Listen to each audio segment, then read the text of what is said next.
For over 3 decades, the streets of Long Beach have hosted the best in world motorsport, and now another chapter is added to the book as that trend continues. The American Le Mans Series is here for the first time at the Grand Prix of Long Beach. Once again on the front row, the story is the P2 category. Dario Franchitti, always quick here at Long Beach, had a couple of runner-up finishes in Champ Car, scored Acura's first pole, and Dario, I know the team is very excited about that, but how do you now turn that into your second win of the season with this very tough turn one up against you as you lead the field to green today? Yeah, it's going to be tough. You know, we've got obviously Ryan's quick beside us in the Porsche. We've got the Audi just behind, so it's going to be interesting. But it being a sprint race, you know, an hour and 40 minutes, we're going to have to get it done. Dario Franchitti, Edinburgh, Scotland. Hi, I'm Brian Herta from Valencia, California. Alan McNish from Dumfries in Scotland. I'm Dino Capello from Santo Stefano Belbo, Piemonte, Italy. Hi, I'm Oliver Gavin from Yardley Hastings, England. I'm Olivier Beretta from Monaco, Monte Carlo. Hi, I'm Mika Salo from Helsinki, Finland, currently living in Monaco. I'm Jaime Melo from Brazil. While we talk about these walls being unforgiven, Mike Lewis, who's a veteran here in Trans Am competition on the streets of Long Beach, has had an issue on the pace lap. You see here damage to the left side of the car. I don't think it got into the suspension, but not the start they were looking for. Oh, that's a nightmare. That is tough. Now Marty Kaufman, race director, and the ALMS officials have notified us that they're going to try and get as many people on the front straight as possible before they throw the green. It doesn't look like it's happening, though. It's a spread out field. They're gone. Dario Franchitti, the pole man, will he hold the power heading down into turn one? Here comes Briscoe. Dindo Capello looks for an option as well. And Timo Bernhard forces his way through. So, it's Andretti Green Racing, Dario Franchitti, then Ryan Briscoe, Timo Bernhard, and you ride with Dindo Capello. It was so important for these guys to make turn one and not have the big pileup. We were all worried about that. Franchitti's got a nice margin early on. Clean through the opening few turns, which is good. That's promising. Briscoe locks up. He's going to have to watch that lead. He's locked up twice now on the first opening lap. You flat spot these tires, you'll have a long way to go. And like we said, you cannot make a pit stop under green here. Great to see Dario Franchitti leap out to the lead like this. I was talking to Barry Green. One of the things he said is not only are our two drivers very experienced at this racetrack, but the team has a lot of experience. And Dorsey, as you can allude to, if they know where the bumps are, the frequency of all those bumps, it helps them with setup issues, and it certainly helps them when the track is green and the tires are cold. And that's what we're seeing right now. Of course, that's a Ferrari. There we take a look at it. Beautiful red Ferrari. The Ferrari over Porsche battle in GT2, immense, unbelievably competitive. You got to believe that number 62 with Jamie Mello behind the wheel will come to pit lane as soon as they pass that 30-minute mark if they get that early yellow. I talked to Dave Sims. He said the biggest problem is Jamie fell off of his bike last week while bicycling to stay fit. He's got some bruised ribs on the left side, and his left arm is very sore, as well as his left shoulder. That left side takes a pounding around this Long Beach circuit because of so many right-hand corners. He's very uncomfortable in the car. As soon as they get an opportunity and the time allows, he will get out. Quick update, we're hearing reports that Ryan Briscoe will bring the 6 in. He has a deflating tire. And here is Briscoe. Now remember what I said, a green flag pit stop could cost him a lap. Let's watch. Ryan Briscoe brings it to a stop. It's a right rear flat, and that would be why he was locking up the left front diagonally cross-weighted across the car. So Ryan Briscoe in recovery mode. They did it at St. Pete. It's going to be very tough here. A trip down pit lane costs you 45 seconds without service. Penske boys get him away quickly. Will it be fast enough? Well, Lee, one of the nuances of a street circuit are the concrete walls, and when debris comes off race cars, there's nowhere for it to go. It stays in the racing line. And as a result of that, you get a lot of punctures on these street circuits, and it looks like he's lost, whoa, almost had trouble there. Lost about a half a lap, and all they did was take tires.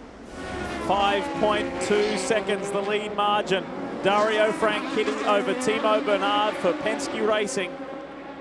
And as we mentioned at the top of the show, here's our second place man, the German, who had all of last year to settle into Team Penske and these beautiful Porsche RS Spiders. Best of the P1 cars is Dindo Capello for Audi Sport North America. His teammate Manuel Pirro is immediately behind in 4th overall, 2nd in class. Let's talk GT1 for a moment. And the 4 of Oliver Gavin, the pole-winning car, leads the way over the sister car of Jan Magnussen quite comfortably at the moment. This is the 18 of Tom Milner. Oh no, he hasn't hurt the car again, I hope, because this has been a bad start for Mr. Milner. He's just had nothing but accidents in this car. He's just comes in way too much speed, back end slops around.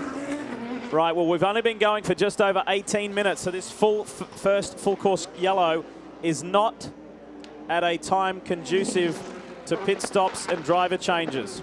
This man here, Luis Diaz for Lowe's Fernandez Racing. Calvin, what did he do? Well, he did make a bit of a strategy call here by he and the team, of course, in terms of pitting before that 30-minute mark. We talk about how maximum a driver can do today is now 10. You back that around as 30 minutes for a driver minimum. So they brought him in early, essentially topped him up with fuel, fresh tires. Now, this means they're going to have to do another pit stop because, of course, they have to get Adrian Fernandez in. That opens up their strategy from this point on. They're going to have less fuel to put it in if they come in with the rest of the field during a caution. We're back at Long Beach, and the time is 30 minutes, 25 seconds into this race. And there's already activity on pit road. Cal? There is. Timo Bernhard brings the number 7 machine in.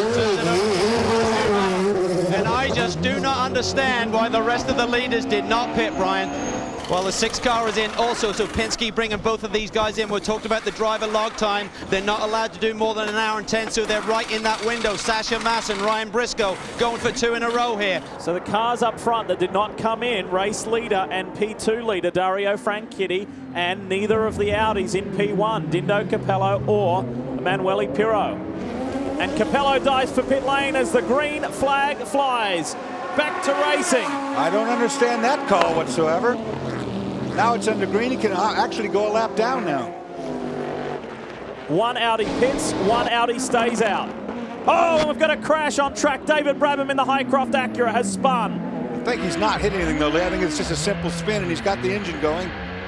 He should be able to continue to look for damage. I don't think he hit anything. Here comes Franchitti. He's out of the hairpin on Shoreline Drive. And Alan McNish on cold tires will not be fast. The car will not turn very well for the first lap. Watch here, because Franchitti is going to be coming. Here he is. I just spoke to Brad Kettler. He said, I'm not sure Penske made the right call. And I said, well, it was 30 minutes and 10 seconds when they were doing a driver change, so I think they're good to go. They were also concerned about a long brake pedal that Dindo Capello had, and they found out when they did the wheel change, there was a piece of debris over the brake cooling, so they should have fixed that issue, as Alan McNish now has a battle on his hands to try and keep that R10 diesel undefeated. Well, during that caution, we saw the lead Ferrari's pit, but the 44 car did, and Darren Law still behind the wheel. Pat Long, what's the strategy call there? Well, Cal, we're going to split the strategy up between the 44 and the 45. I believe in my strategist, Eric, next to me, so we're going to see how this turns out. A lot depends on the yellows, but we think Jörg's good to the end, so we hope he keeps the gap he's got on the 62 car right now and come out on top either way with the Porsche Flying Lizard. Oh, Chris Dyson has run into trouble at the end of the back straight up into turn 9. Comes up in the brake zone, too deep, no doubt. It just, and he got into the wall with the left side a little bit. Locked up the brakes there, Lee, got into it. It was very, very bumpy right there. But Chris gets going again. It was the sister car right behind him with Butch Leitzinger behind the wheel, who had a wonderful warm-up this morning as Alan McNish comes flying through on the inside. Look at this! Pirro on Dario Franchitti and gets him. That was for the overall lead of the race. It was indeed. Going into turn 1, good setup right there. 3-car flare. Right there's McNish. There's the 3-car pop. You know, that negates all that your guy's holding my guy up theory. All of it doesn't. Wow, and we've had a change of lead in GT2 as well. Wolf Hensler has finally got by Darren Law. This is up Seaside Way. Yep, here they come. Here come the lead boys overall. Oh, and he says, thanks for helping, Alan. I'll come through on the inside of Darren Law. Oh, talk about a slight hiccup. Is this is in the hairpin. Or is it McNish? This is bad. In the hairpin, it's very hard. Emanuele, stay cool. Wow, it's Emanuele Pirro, the race leader. Not anymore, though. I talked about the fact that a GT2 car could hit a P1 car or P2 because they're quicker. Let's see if he does. Yes, he does. He does. He gets tagged. When you do a full lap here with a tire flailing like that, that will cause some damage. So the mechanics will have a look. That main piece of bodywork there behind the wheel looks like it is loose. Trouble on the track, Lee. Yeah, trouble for the 8, Ben Devlin, and the BK Motorsports Mazda has... Looks like he's on pit lane and just not running. Dario Franchitti may be leading this race, but he's running out of time. He must pit within the next 12 minutes and hand over to Brian Herter. And guess who's waiting to pounce? Romain Dumas. Then the Penske Porsche, they've already completed their swap and their driver change. It's looking good for Penske at the moment. Emanuele, you had the lead. What happened down in the hairpin? One GT3, I think a Pinus, just hit me in the back. You know, the prototype cars are very slow around the hairpin, and he probably misjudged the speed, and it's I don't want to blame, but it's very unfortunate. And reports that Jörg Bergmeister in the 45 Flying Lizard Porsche will be penalized for hitting Emanuele Pirro. And it's what we talked about at the beginning of the race. That penalty will now draw a stop and go, putting him probably a lap down. Now, while we put the pressure on Dario Franchitti saying that he has not pitted, let's not forget either that in GT2, Wolf Hensler has not pitted, nor has Darren Law. So that puts the third place car in GT2, Mika Salo, in a very strong position. Franchitti brings the car in on the marks. Brian Herta will take over. They're having a little problem removing the seat insert.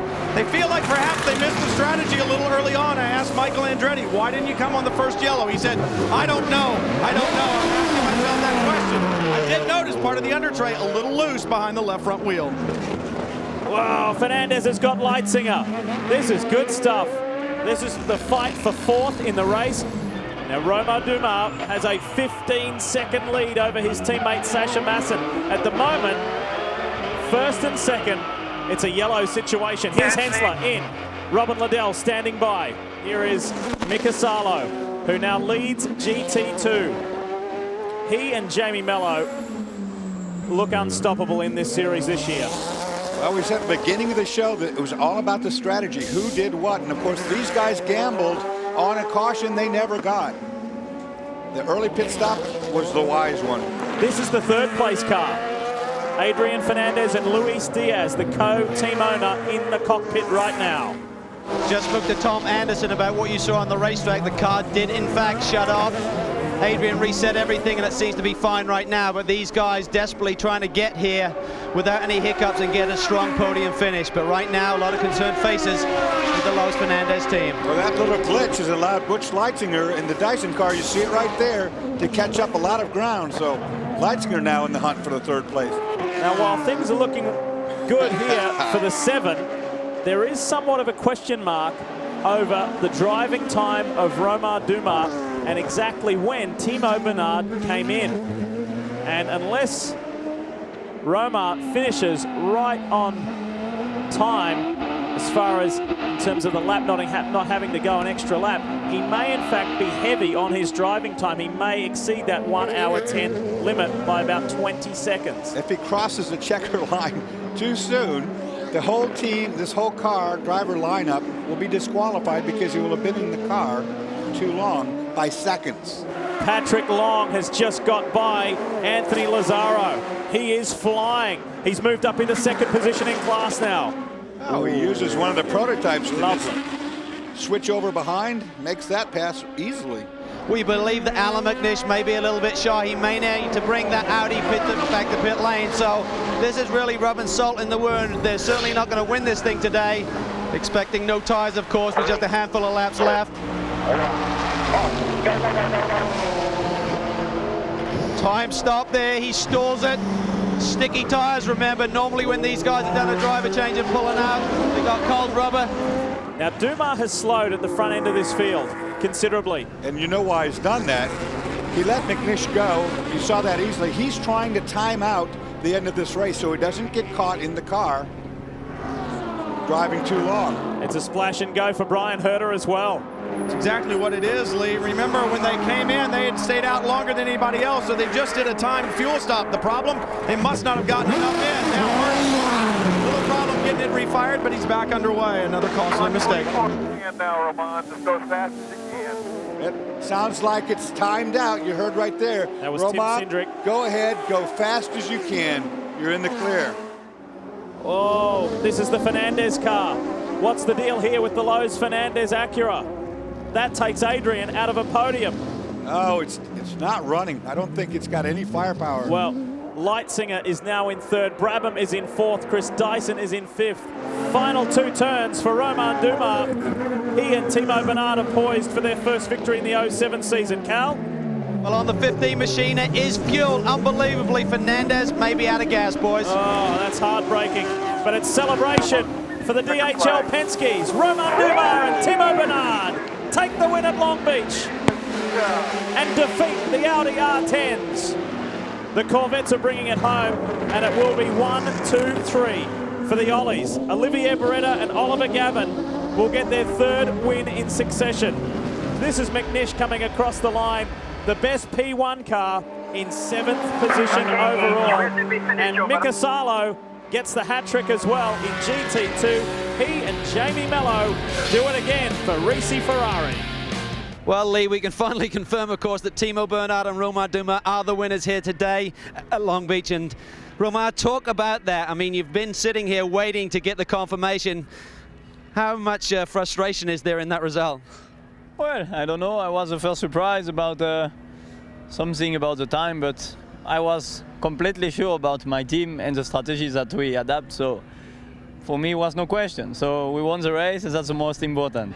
Well, Audi's unbeaten run with the R10 TDI comes to an end. Alan McNish, you still win class, but talk about the perspective of today. Well, I think we saw yesterday in qualifying being 8.8 off pole position. It suggested it was going to be hard work. Weather conditions clouded up, didn't help us, and to be honest, we didn't have the car to sort of do it around the streets of Long Beach. I think it was just a bit too tight and too twisty for us. I know you guys had fun out there, but would you have more fun on the racetrack today or being a Cub reporter? Well, that's a difficult one. I was going to ask you about your, do you have a board, surfboard? Do you? Do you wax? I just wanted to know. But you're not going to tell me, are you? Anyway, I had a good time in the race today, but Brian's not going to answer any of my questions. So over to Brian. Mika Salo, Jamie Mello congratulating each other. Mika, you're in the car at the end, and it looked almost easy out there. The car didn't have a mark on it, but I know competition in the American Le Mans Series never easy. No, our car was really good. Jamie did a good job at the beginning and gave me a car at the lead, and we pitted early, and we knew we can go in the end if I save fuel, and I was really on the limit. I don't think we have any left in the tank, so it was close. I had to really save fuel a lot in the end.